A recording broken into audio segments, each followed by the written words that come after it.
Assalamualaikum warahmatullahi wabarakatuh.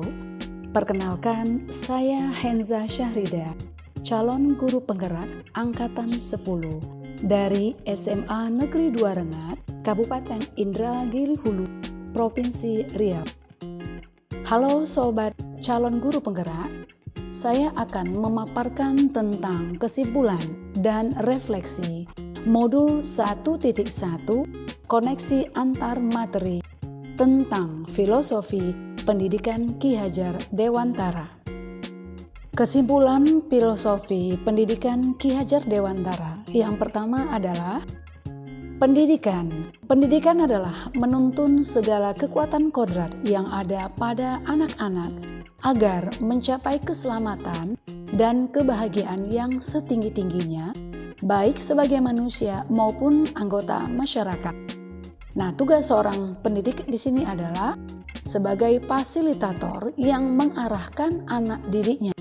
Hal ini sesuai dengan trilogi pendidikan Ki Hajar Dewantara, yakni Ing Ngarso Sung Tulodo, di depan guru sebagai teladan, Ing Madya Mangun Karsa, di tengah guru memberi motivasi atau dukungan, di belakang Tut Wuri Handayani, guru sebagai pendorong. Yang kedua, pendidikan memberikan tuntunan kepada kodrat yang dimiliki anak secara menyeluruh. Sedangkan pengajaran merupakan bagian dari pendidikan tersebut, yaitu memberi ilmu yang bermanfaat. Pendidikan berhamba kepada anak yang maksudnya adalah seorang pendidik mengupayakan memberikan pelayanan untuk memenuhi kebutuhan belajar anak. Anak bukanlah selembar kertas kosong yang dapat digambar atau dicoret oleh orang dewasa, melainkan mereka sudah mempunyai garis samar-samar yang merupakan kodratnya. Nah, oleh karena itu tujuan pendidikan adalah menebalkan garis samar-samar tersebut agar dapat memperbaiki lakunya untuk menjadi manusia seutuhnya. Yang ketiga, pendidikan hendaknya mengutamakan adab atau akhlak mulia dan budi pekerti. Sebagai seorang guru, hendaklah selalu merefleksikan diri guna mengetahui kekuatan dan kelemahan dalam pembelajaran, sehingga dapat mewujudkan pendidikan yang berpihak kepada anak. Pendidikan berupaya untuk menumbuh kembangkan karakter baik anak, bukan menjadikan kurikulum sebagai target pembelajaran.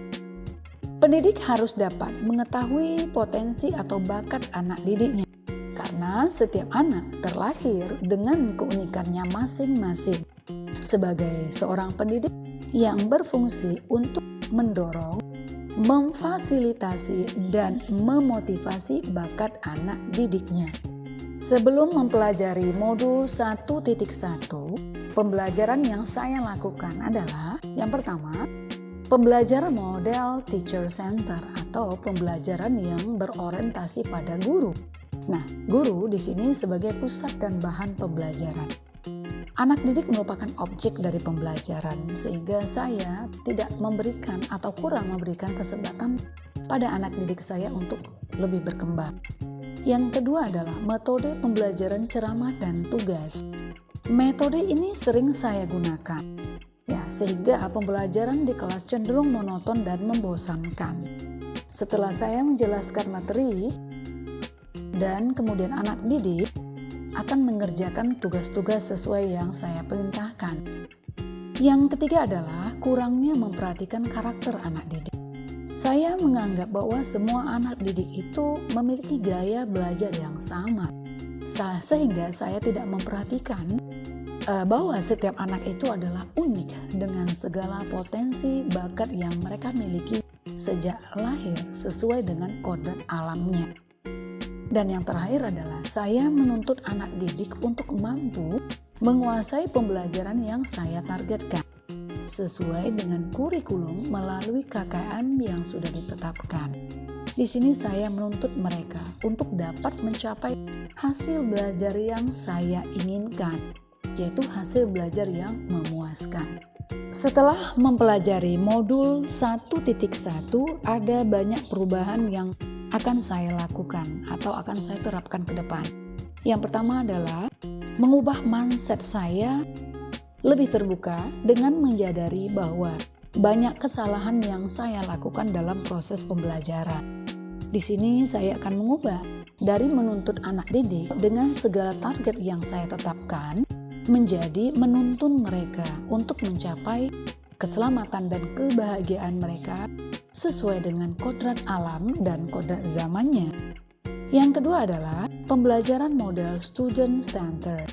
Nah, dalam pembelajaran ini anak didik akan menjadi subjek dan bahan pembelajaran.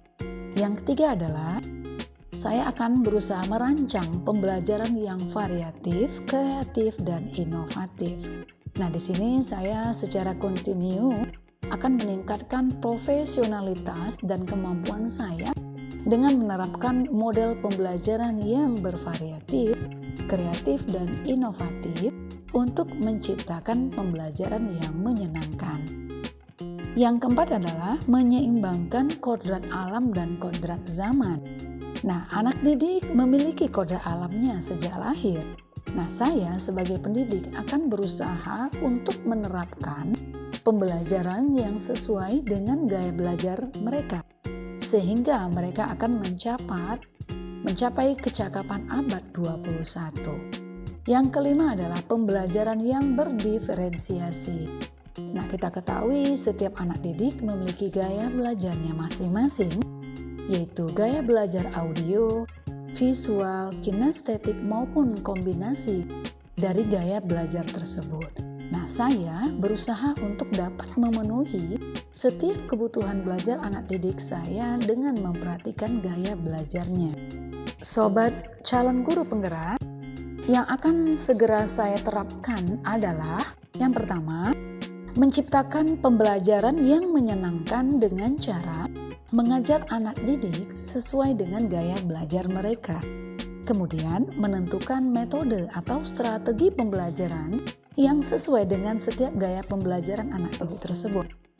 Sehingga pembelajaran menjadi lebih bermakna dan tidak lagi membosankan.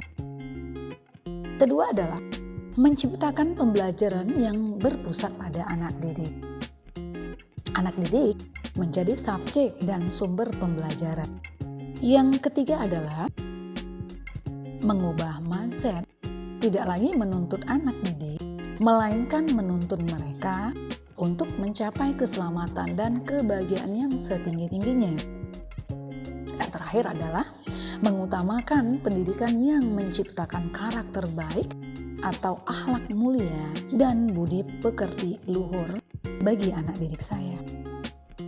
Sobat calon guru penggerak, demikianlah pemaparan saya tentang koneksi antar materi. Terima kasih telah menyaksikan video saya. Semoga bermanfaat. Wabillahi taufiq wal hidayah. Wassalamualaikum warahmatullahi wabarakatuh.